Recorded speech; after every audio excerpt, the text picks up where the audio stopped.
faudrait que la paix provienne de ceux qui organisent les élections. Sinon, nous aurons des troubles avant même les élections. Il ne faudrait pas qu'on en arrive là.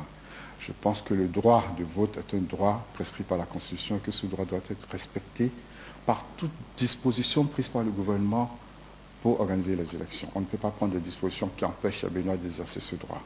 Et donc, si autant de personnes ne se retrouvent pas sur les listes, je pense qu'il ne s'agit pas de faire un report simplement de quelques jours. Il faut prendre le temps de faire le travail à faire. Personne n'a confiance en cette liste, en dehors de ceux qui dirigent la structure, les deux structures qui sont censées de nous offrir cette liste-là. En dehors d'eux, personne n'a confiance en cette liste.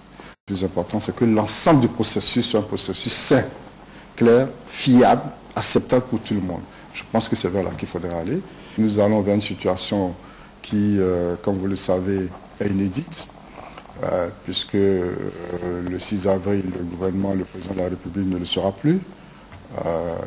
Ce n'est pas prévu par la Constitution. Je considère qu'il n'y a pas de vide puisqu'il y a une Cour constitutionnelle.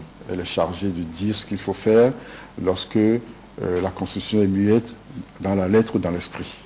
Donc la Cour constitutionnelle étant là, elle fonctionne. Donc on n'est pas dans une impasse, on n'est pas dans le vide. La question c'est de savoir qu'est-ce que la Cour a décidé. Et de ce point de vue, il est bon effectivement qu'il y ait une concertation entre les forces politiques en présence, entre les candidats, le gouvernement, pour qu'ensemble on trouve la solution qui soit la meilleure et qui garantisse l'indépendance du processus d'organisation des élections, et en particulier de la LEPI.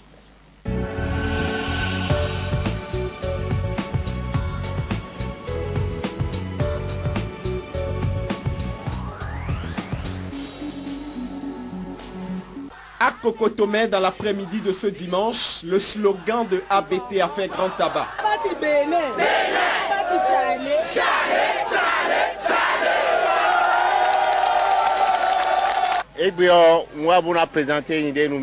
Pour avoir son thème de campagne, ABT n'a pas eu beaucoup de difficultés. Une coupure d'électricité en plein meeting et le tour est joué. Si on nous coupe l'électricité, comme on nous a coupé la télévision, ça veut dire que nous sommes sur le chemin de la victoire. La forte délégation est repartie. Les minutes sont comptées parce que quelque part à Révier, les militants s'impatientent. Il faut s'y rendre très vite, mais l'état de la route n'arrange pas les choses. Alors devant la foule survoltée venue l'écouter, l'ancien président de la BOAD prend l'engagement de mettre fin à ce parcours du combattant une fois au pouvoir. Ici à Révier, nous allons faire la route pour vous amener. La délégation reprend la route direction Tampé. Mais sur le chemin, toujours dans l'arrondissement de Révier, une pause pour recevoir les bénédictions des chefs du culte zambéton.